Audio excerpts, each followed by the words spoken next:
अपूर्ण प्रेमाची नवी सुरुवात भाग दुसरा. सायली आणि साहिल. रात्रीचा अंधार जसा घरात पसरला होता तसाच तो साहिलच्याही मनात उतरला होता. सायली खोलीत निघून गेली आणि साहिल तिथेच उभा राहिला. प्रेम अजूनही जर एकटं वाटत असेल ना, तर ते प्रेम अपूर्ण असतं.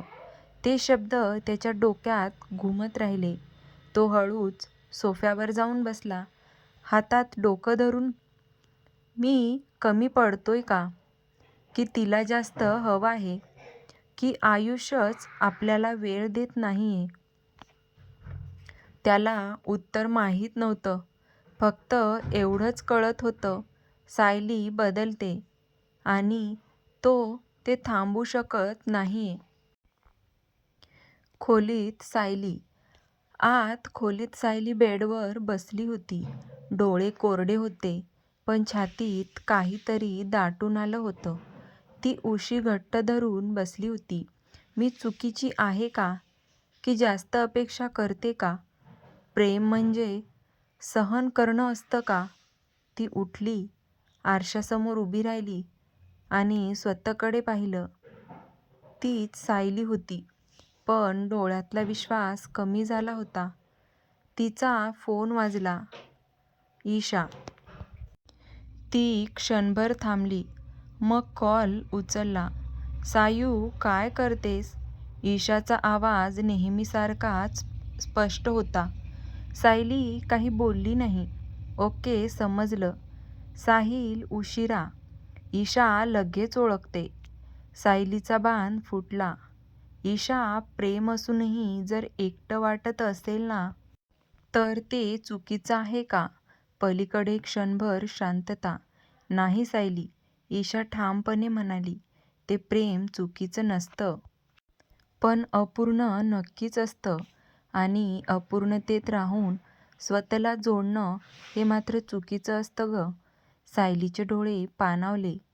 दुसऱ्या दिवशी सकाळी साहिल लवकर उठला. सायली अजून झोपलेली होती किंवा झोपेचं नाटक करत होती. तो तिच्याकडे पाहत राहिला.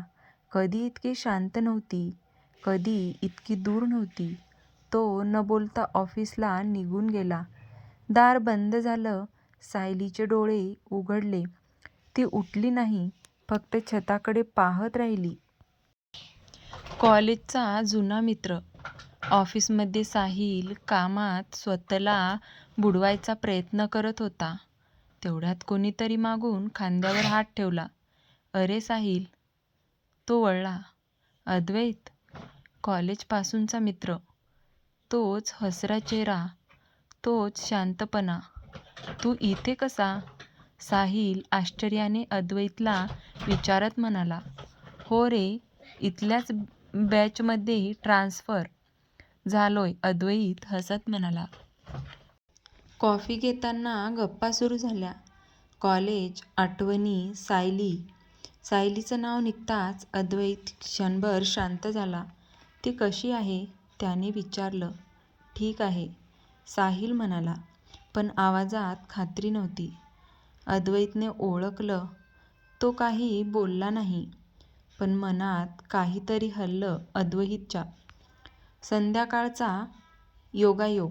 सायली संध्याकाळी बाहेर पडली. डोकं हलकं करायचं होतं. कॉफी शॉपमध्ये बसली आणि समोर अद्वैत दिसला.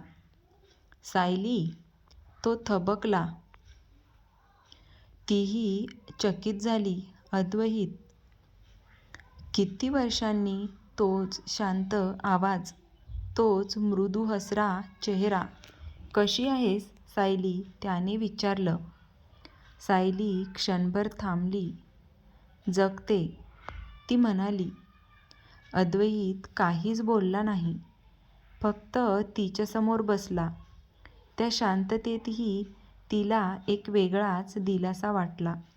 कोणी प्रश्न नाही, कोणी अपेक्षा नाही, फक्त उपस्थिती. रात्रीचं सत्य. सायली घरी परतली. साहिल आधीच घरी होता. आज कुठे होतीस? त्याचा आवाज शांत होता, पण आतून अस्वस्थ होता. बाहेर, ती थोडक्यात म्हणाली. कोणाबरोबर? सायली त्याच्याकडे पाहते. पहिल्यांदाच तिला जाणवलं हा प्रश्न प्रेमाचा आहे की संशयाचा. मित्र भेटला कॉलेजमधला.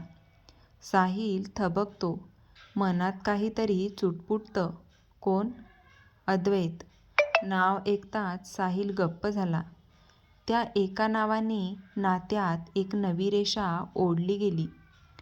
सायली खोलीत गेली. साहिल तिथेच उभा राहिला. आता प्रश्न फक्त प्रेमाचा नाही तर निवडीचा आहे. कारण अपूर्ण प्रेमात कधी ना कधी कोणीतरी पूर्ण व्हायचं धाडस करतं. अपूर्ण प्रेमाची नवीन सुरुवात भाग 3. रात्रीचं घर शांत होतं, पण त्या शांततेतही एक अस्वस्थता दाटलेली होती. सायली खोलीतच होती. साहिल हॉलमध्ये होता. मधोमध भिंत नव्हती, तरीही खूप अंतर होतं. असं अंतर जे शब्दांनी नाही तर गप्पांनी तयार होत होतं. साहिल सोफ्यावर बसून फोन स्क्रोल करत होता. डोळे स्क्रीनवर, पण मन मात्र सायलीकडे. अद्वैत, ते नाव पुन्हा पुन्हा डोक्यात घुमत होतं. कॉलेजपासूनचा मित्र, सायलीचा मित्र. तो तिच्याबरोबर कॉफीला होता आणि त्याला याची कल्पनाही नव्हती. पहिल्यांदाच साहिलला छातीत एक विचित्र जळजळ झाली. हे राग नव्हतं, हे भीती होती. सायलीचं मन. आत खोलीत सायली बेडवर बसली होती. हातात फोन, पण स्क्रीन बंद. अद्वैतचा शांत चेहरा तिच्या डोळ्यासमोर तरळत होता. तो काहीच विचारत नव्हता, काहीच अपेक्षा ठेवत नव्हता, फक्त ऐकत होता. इतकं सोपं कधी झालं नव्हतं, ती स्वतःशी म्हणाली. आणि मग लगेच अपराधी वाटलं. मी काय करते? मी साहिलवर अन्याय तर नाही ना करते? ती उठली, खिडकीजवळ जाऊन उभी राहिली. बाहेर अंधार होता आणि आत तिच्या मनातही. सकाळचा ताण. दुसऱ्या दिवशी सकाळी दोघेही शांत होते. नको तितकी बडबड करायचे, पण आज शांत होते. सायली चहा करत होती. साहिल तयार होत होता. आज लवकर येणार आहेस का? सायलीने सहज विचारलं. साहिल थबकला. हा प्रश्न साधा नव्हता. माहीत नाही, कामावर आहे, तो थोडक्यात म्हणाला. सायलीने काहीच उत्तर दिलं नाही. त्याला ते टोचलं. काल तू अद्वैतला भेटलीस? तो अचानक विचारतो. सायली वळली. डोळ्यात आश्चर्य नाही, फक्त थकवा होता. हो. मला सांगितलं नाहीस? तू विचारलं नाहीस? क्षणभर शांतता होती. सायली, मला आवडत नाही हे, साहिल म्हणाला. आवाज शांत, पण आतून पॉझिटिव्ह. काय? मित्राला भेटणं. तिचा आवाज थरथरला. नाही, मला दूर ठेवणं, तो हळूच म्हणाला. सायली गप्प झाली. मी त्याला दूर ठेवते की तो स्वतःच दूर चाललाय? ऑफिसमधली घुसमट. ऑफिसमध्ये साहिल काम करत होता, पण त्याचं लक्ष ऑफिसमध्ये लागत नव्हतं. तेवढ्यात माया आली. You okay Sahil? तिने विचारलं. हो, थोडा थकलेलो आहे, तो खोटं बोलला. मायाने खुर्ची ओढली. कधी कधी बोलून हलकं व्हायला लागतं. तो हसला, पण काहीच बोलला नाही. सायलीशी बोलायला वेळ नाही आणि इथे कोणीतरी समजून घ्यायला तयार आहे, हा विचार येताच तो स्वतःवर चिडला. संध्याकाळची भेट. सायली संध्याकाळी ईशाला भेटायला गेली. सायू, तू बदलतेस, ईशा थेट म्हणाली. मी थकते ईशा, सायली हळूच म्हणाली. प्रेम करत करत एकटी पडते. मग प्रश्न विचार, ईशा म्हणाली. स्वतःला की त्याला? सायलीकडे उत्तर नव्हतं. रात्रीचा स्फोट. साहिल रात्री घरी आला. सायली जेवण वाढत होती. आपण बोलायला हवं, तो म्हणाला. ती क्षणभर थांबली. कशावर? आपण दूर जातोय, तो म्हणाला. सायली हसली. ते हसू वेदनेचं होतं. आता जाणवते का? ती म्हणाली. मी कित्येक दिवस एकटी होते, तेव्हा नाही जाणवलं. साहिल गप्प राहिला. साहिल, मला तुझं प्रेम हवंय, पण त्यातली उपस्थितीही हवी आहे. तिचा आवाज भरून आला. आणि अद्वैत, तो नकळत विचारतो. सायली थबकते. तो फक्त ऐकतो. ती म्हणाली.